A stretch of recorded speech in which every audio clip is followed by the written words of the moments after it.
তোমার কি 12 ভাজা? হ্যাঁ দর্শক দেখতে পাচ্ছেন কত কাস্টমার জমে গেছে এই ঝালমুড়ি খাওয়ার জন্য। শহীদ ভাই ওরফে বাচ্চু ভাইয়ের ঝালমুড়ি এতে ভারী মজা। তাই এই কচি কাঁচা বাচ্চারা ঝালমুড়ি খাওয়ার জন্য সিরিয়াল ধরেছে। বাজারে লোকজন কম হওয়ার কারণে আমরা গ্রাম ঘুরে ঘুরে ঝালমুড়ি বিক্রি করতেছি। বর্তমান সন্ধ্যা ঘনিয়ে আসছে, তারপরে এখন পর্যন্ত গ্রামে আছি। সবাই খাচ্ছে, মজা পাচ্ছে। ঝাল কেমন হবে? বেশি।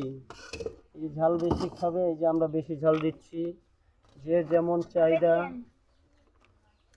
অবশ্যই অবশ্যই। ধনিয়া পাতা বেশি না কম? কম। তাইলে থাক। লেবু খাও। এই যে আমরা আমাদের ঝালমুড়িতে বিভিন্ন ধরনের সালাদ ব্যবহার করা হয়, যেমন ধরুন টমেটো, শসা, গাজর, ধনিয়া পাতা, কাঁচামরিচ, পেঁয়াজ, বিট লবণ, বিভিন্ন ধরনের কালো জিরা, এছাড়াও রয়েছে এই যে স্বাদের মশলা, এই যে বিট লবণ, কত প্রকার সামগ্রী দেওয়া হচ্ছে।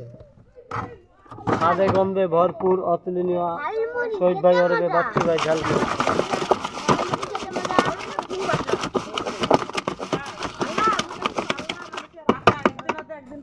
পলিথিনে দেব। আমার মন সিং বেলে মোর চাচা করে আমার দেশ মুইলা খুব দেখি আসা দেখি গো। হ্যাঁ 12 ভাজা বেশি করে দেব। এই যে নাও বোনাস দিলাম, ঠিক আছে।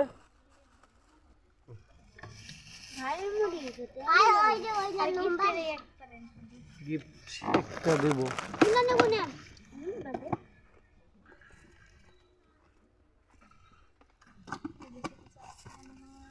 কপাল ভালো হইলে টাকাও পাইতে পারো।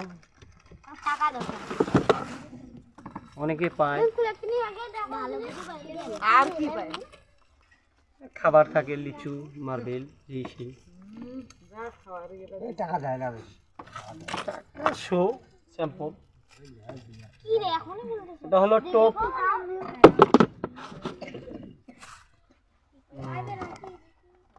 কাল্লাই দিবি ওই লাই দিবি ওই মনে করো 5 টাকার জিনিস আছে, অশীল হয়ে গেল। আর নেয় কয় টাকা দি? 5 টাকায় পাইলে বোনাস, যেটুক পাবে ওইটুক কপাল খুলে গেল। ওইদিকে আর কই যাব? না যাই, ওই যে ওই পাড়াটা।